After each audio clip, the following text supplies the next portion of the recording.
In the US, we have it easy. There have only ever been 2 constitutions and 2 forms of federal government in our entire history, and the first barely lasting 8 years. Britain has it even better. They didn't even bother with a written constitution, making it up as they went along. But France, oh France, how I love your baguettes, but you do not know how to make and hold a government, as you are now in your 5th republic. Not even the 5th government, the 5th republic. This video is going to give the brief similarities and differences between all 5 of the French republics. The First French Republic. The First Republic was brought into being in the less than ceremonious ouster of its over 1,000-year monarchy. It consisted of maybe 3 governments? A National Assembly, Robespierre's Temporary Committee of Public Safety, the Directory, and then the Consulate of Napoleon. Each moving farther and farther away from an actual republic, putting power back into a smaller and smaller amount of hands each time. The First Republic started with the Constitution of 1793, a unicameral legislature of 850 elected officials, elected through universal male suffrage, and an executive council of 24 members, but the legislature was more powerful of the two, being able to issue laws and decrees on its own. Next was the Constitution of Year 3.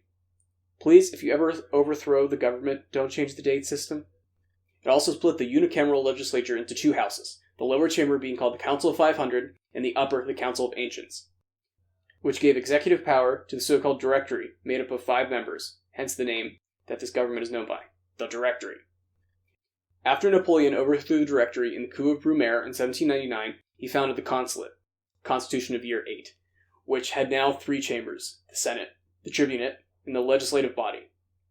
Feeling the Roman inspiration vibes yet? The executive was split in 3, in the form of 3 consuls, with Napoleon being one. He would quickly move to make himself first consul and essentially assume dictatorial power by the next year. By 1804, he crowned himself emperor, ending the First Republic. The Second French Republic. The sequel is always worse. In 1848, a wave of revolution spread across Europe from Paris, where, long story short, the Orleanist king who had been ruling since 1830 was kicked out, after which the Second Republic was established on the 4th of November, 1848. And there was much rejoicing. The Second Republic would once again have a semi-unicameral legislature called the National Assembly, consisting of 750 members elected by universal suffrage, but would have a Council of State elected by the National Assembly, and that body would propose laws for the National Assembly to vote on. The executive power would this time be invested in a president elected for 4 years. This was all well and good until the presidential elections, which are also by universal suffrage. They elected Prince Louis Napoleon on the 10th of December 1848. Napoleon I's nephew. Sorry, French people, this one's on you. On December 2nd, 1851, with being in office less than 3 years, President Louis Napoleon overthrew the Republic and proclaimed himself Emperor Napoleon III. Yeah, who could have seen that one coming? It's time for the moment you've been waiting for.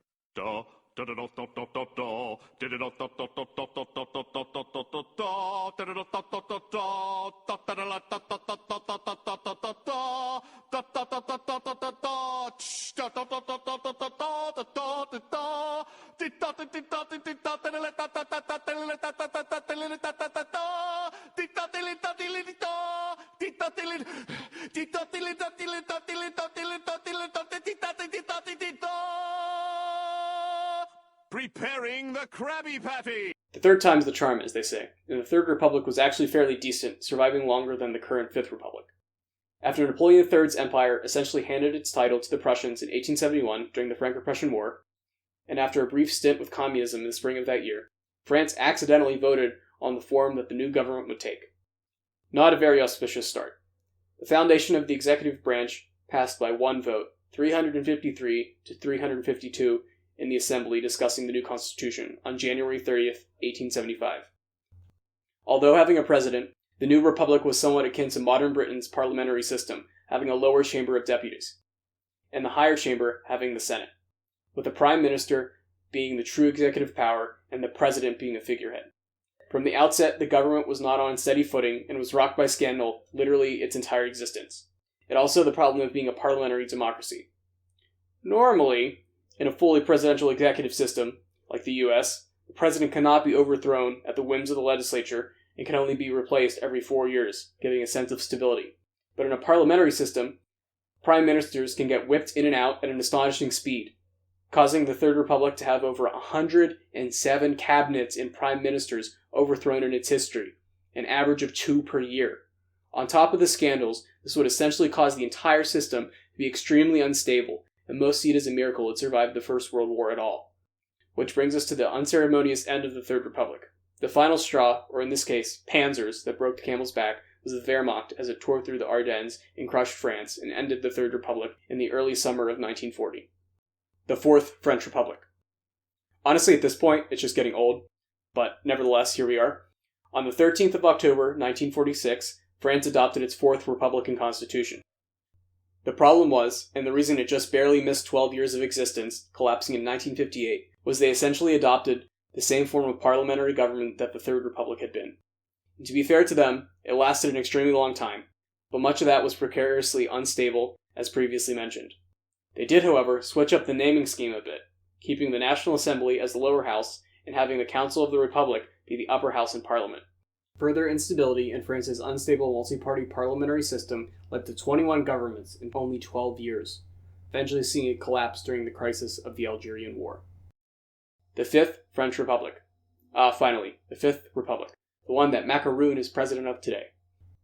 On October 4th, 1958, under Charles de Gaulle's guidance, he pushed the country away from a parliamentary system towards a more presidential system. Although it still has a parliamentary legislature with the National Assembly as the lower house once again, and the upper house back to being the Senate, the power of the Prime Minister was drastically reduced and handed over to the President, who had existed in the Third and Fourth Republics but had been a figurehead with not much real power. This essentially means that because a president is secure in his position until an election, and they are actually the ones in charge of the government, the issues with having a Prime Minister being in full control were washed away. With France, since 1958, having only 9 presidents, and being generally more stable. Just to recap, here's a quick timeline to show where the republics were scattered throughout the last 300 years and their basic governments. Hopefully this brief overview of the republics will help ease some confusion about why there are 5 and the differences between them.